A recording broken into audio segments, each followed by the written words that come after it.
the longest-serving employee in the history of the NFL after 50 years in the league is Joe Browne. How are you, Joe? Good afternoon to you, Rich. It's not people keep calling in because of your personality, Rich. Thank you, Joe. Nothing to do with the history.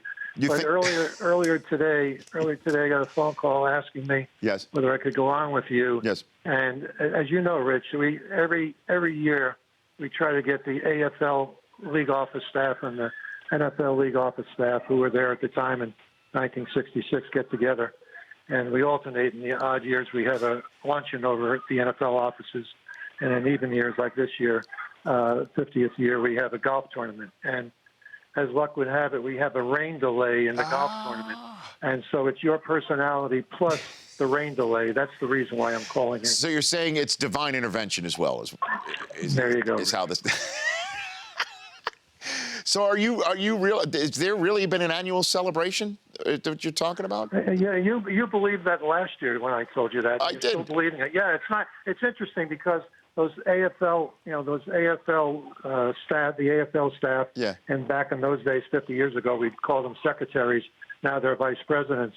But they come in, they've gotten older. Some come on walkers, some come in wheelchairs. But we get together and at the golf tournament, they can't play any longer, but we have them out on the par threes, and they measure the closest to the pin. Too much, man. But so it's a good time for all of us. So 50 years ago, Joe, was this thing up to the last second potentially had a possibility of blowing up, or was this thing just all that needed was the press release and get that thing out? Was there any pins and needles? Well, the last couple of days, I think it was pretty well set. I think in the weeks leading up to it, certainly, as guys were being signed by the rival league, had a chance of blowing up. But it was Lamar Hunt from the AFL and Bud Adams also, plus Tex Schramm on the NFL side and Pete Rozelle, and they shook hands and agreed. And then on June 7th. Kensel and Rozelle and the attorneys were down in Washington, and they drew up the press release because there wasn't, we didn't have the long form legal agreement yet, but we drew up the press release, and then they flew up on the morning of June 8th, and myself and Peter Hadhazy, who was also in college at the time, we were summer interns, and Peter was given the assignment of going to Associated Press, which was right across Rockefeller Center, and they gave me the more responsible task of walking all the way down to 42nd Street to the UPI building, and then we had to call Jim Kensel, who was Rozelle's right-hand man at the time, later on, and become the president of the Jets, but call him back in the league office and let Kensel know that we had our assigned positions, and then simultaneously we dropped the press release on AP desk and on the UPI sports desk, and there had been rumors that a deal could happen, but as you say, no one really knew because it was on again, off again. But this really did shake up things, and it was the best thing, of course, that happened not only for the leagues, but the best thing that happened for the fans because we had a newly formed 23-team league, and in the AFL cities, we were up to NFL standards, and we went from there. So it was a good thing, but that was 50 years ago. It's hard to believe. 50 years ago. So who was the player that turned the hardest of the hardcore NFL owners into, okay, let's try and figure out how we can merge? Who was that player that pushed it over the edge, Joe? I mean, there were a number of NFL players who were signed or were rumored to be signed by the AFL. John Brody, who's the 49ers quarterback, I recall. Mike Ditka, who was with the Cowboys at the time. I was with Mike last weekend in Las Vegas for a retired player dinner. I don't know if you've seen him, Rich, but he looks like David Letterman with his beard. Is that right? His beard. Okay. Yeah.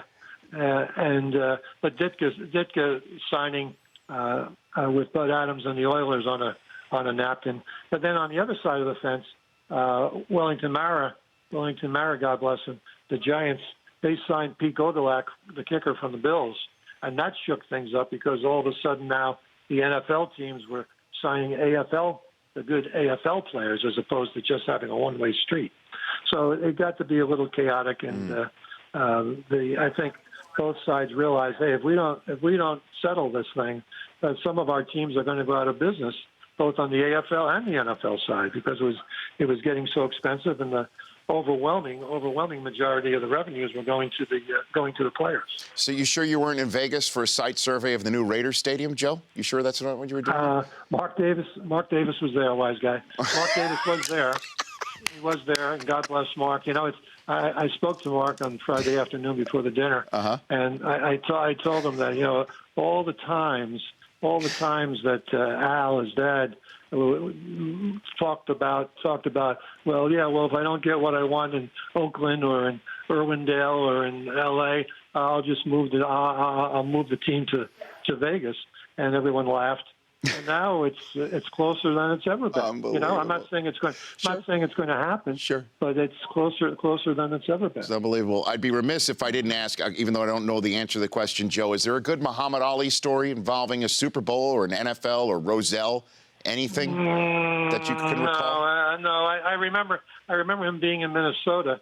We had a Saturday night show put on by the league, and I remember Ali. What would that have been? The early '90s, I think. Okay. Ali sitting in the audience and being so gracious to everyone coming over, and I don't think he was even in those days. I don't think he was able to sign autographs. But God, he couldn't have been nicer to the people who came over and just want to be able to go home and tell their friends that not only did we watch the Super Bowl, but we also saw Ali the night before the game. He was one of a kind. He sure was. Joe, so are you. Thanks for calling in. I appreciate it. Happy anniversary. Okay, we'll see you guys. Take care. Keep up good work. Good work. You bet. Thank you, Joe. Appreciated it. The Rich Eisen Show, weekdays at noon Eastern on Audience.